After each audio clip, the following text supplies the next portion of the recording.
Hi guys, hi everyone, hi teachers. Welcome back to our YouTube channel, Teacher Joylyn Online Review. Alright, so ito na, sasagutan na natin yung binigay ko na assignment sa inyo. So, 5 items ito. Let's start. So, number 21, kimono blank kilt Scandinavian. So, kapag ganitong question, anong uri ng tanong ito? Ito ay isang logic analogy. Okay, isang analogy na question na kung saan titingnan natin kung ano yung magiging relationship ng bawat options. Okay, so kimono, Scandinavian. Okay, A. Indian, B. Indonesian, C. Chinese, D. Japanese. Ang relationship na meron ang question na ito ay isang traditional attire to its country or region. So, for example, anong country ang may traditional na attire na ito? So, dito, ang kimono ay isang traditional garment of anong bansa? Letter? Letter D, Japanese. So, yung kimono is sa Japanese yan. Or yes, sa Japan.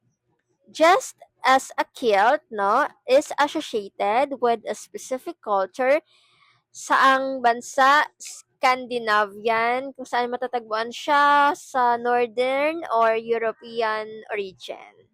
Okay, so the correct answer is letter D.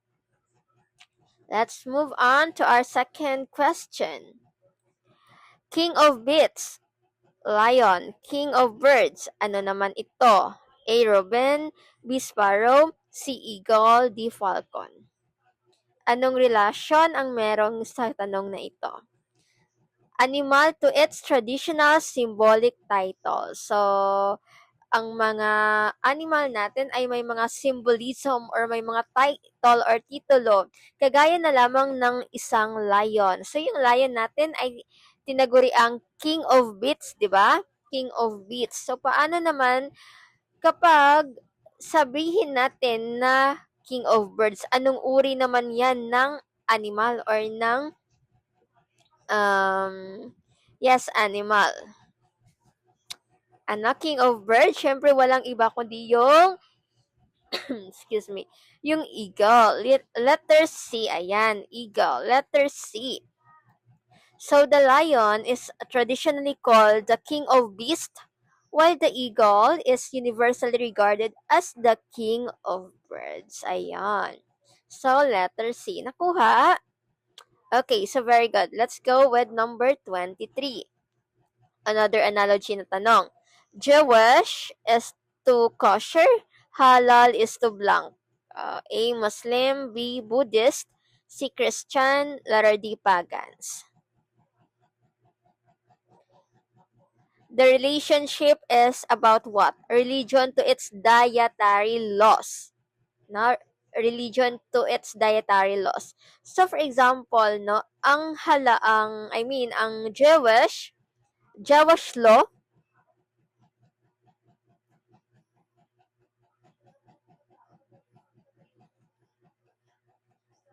Jewish law, ano?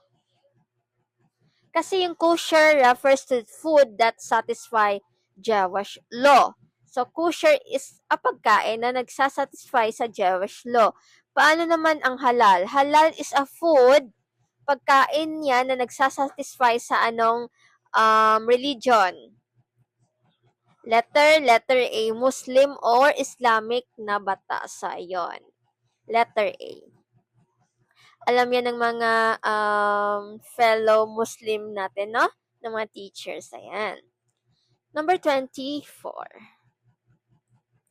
Catholic is to priest. Buddhist naman is to ano. O, kapag ganitong question, alam mo na, no? Kasi kapag sa religion na Catholic, sino yung nagtuturo? Ang priest or yung pare, di ba? So, siya yung leader. Paano naman kapag Buddhist? Yung Buddhist is yung leader, no? Ano naman yung religion na yon?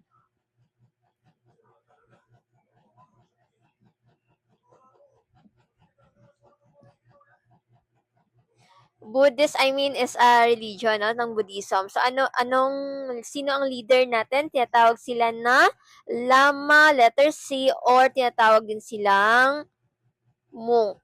Ayan, letter C. Lama or monk. Okay? Let's go sa ating panghuling tanong. Laity to lay people. Clergy is to blank. Letter A, clergyman. Letter B, clerics. C, clergy. D, clerks. Ayan. So, parang magkakapareho yung apat natin na options. Sige. So, ang relasyon na meron dito sa tanong na ito ay collective noun to its individual members. Kapag sinabi natin collective noun, ano yan? Siyempre, buong isang grupo, no? To its individual members. So, for example, ang laity is the body of lay people or non-ordained members. Ayun. Laity is ang ating individual members. No? Samantalang lay people naman is a group of people or a collective noun. So, dito, ang clergy ay is the body of ano? Clergy is the body of ano?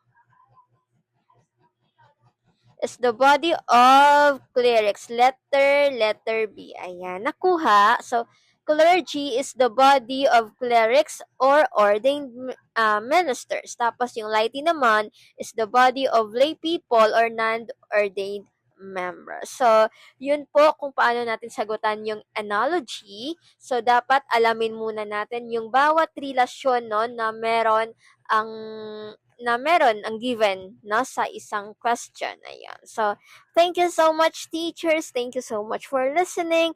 And please don't forget to like this video, subscribe, and paki-comment po nang nakuha nyong score. So, thank you everyone, and I hope next time marami pa tayong matutunan. So, again, this is Teacher Joy, and have a wonderful evening. Bye!